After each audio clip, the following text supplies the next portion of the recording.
Alors, la fille qui a travaillé 7 ans chez Beyoncé est en train de plaider avec la justice de la protéger contre la sorcellerie de Beyoncé. Vraiment, si tu veux savoir ça là-haut, continue à regarder la vidéo.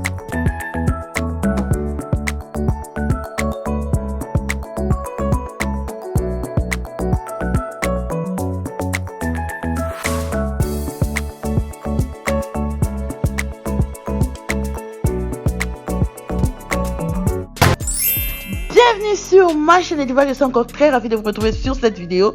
Si tu es nouvelle, bienvenue. Si tu es ancienne, bienvenue encore à la maison. Pour les nouvelles, moi c'est Pauline aka Wendy Williams Africaine aka Tata Po. Si tu es arrivé ici, n'hésitez pas à désouscrire la quête et surtout de cliquer la cloche à côté pour ne pas rater mes notifications lorsque je mets une vidéo en ligne. Alors, avant de commencer cette vidéo, rapidement, je vais vous parler de Sakina Family Box. Sakina est en train de créer, elle a créé sa box et vraiment, ça serait vraiment plaisir si vous partez voir ce qu'elle est en train d'offrir.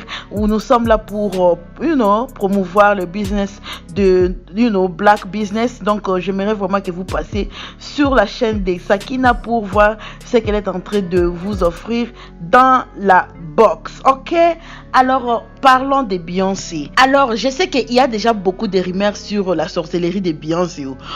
Les gens parlent de Illuminati et tout, mais on n'a jamais vu une personne très proche ou qui a travaillé avec Beyoncé venir et porter ce genre d'accusations, parce que la fille vraiment est partie au tribunal demander la protection. Elle voulait vraiment que on la protège, quoi. Elle veut interdire tout contact avec Beyoncé, parce que la fille se sent comme si Beyoncé est en train de venir l'attaquer spirituellement et tout. Alors, la fille s'appelle Kimberly Thompson. Elle est une ancienne batteuse de Beyoncé et elle a déposé une demande d'interdiction de harcèlement civil, à l'encontre de Beyoncé. Ok, selon des documents obtenus par les Blast, la fille est en train d'alléguer que Beyoncé pratique la sorcellerie extrême et les sorts magiques d'agression. Je vais mettre les noms là-bas.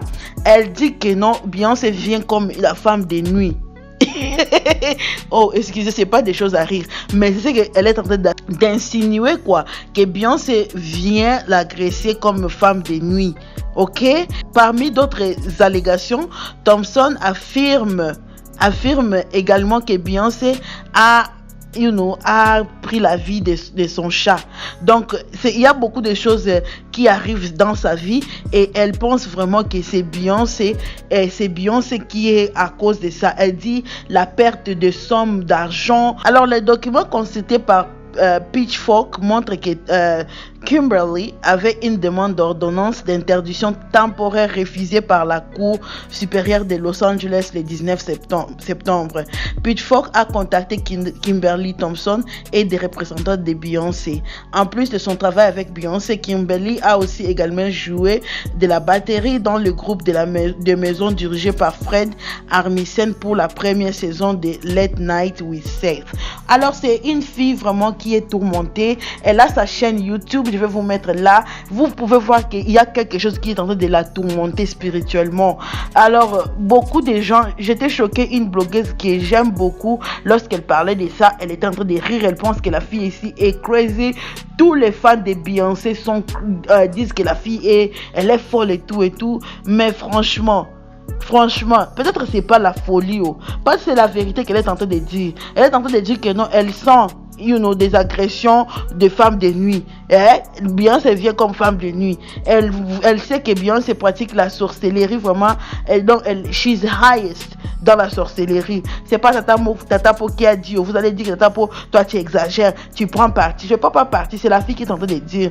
Vraiment, j'espère cherchera de l'aide chez les pasteurs si elle croit vraiment que c'est quelque chose de spirituel, ou je sais pas si Beyoncé va aussi porter plainte pour diffamation. Je ne sais pas, je vais vous dire les updates. Vraiment, il faut me dire en bas qu'est-ce que vous en pensez. N'hésitez pas à désouscrire la quête. Et aussi, on se retrouve à la prochaine Ediva. Ciao, ciao.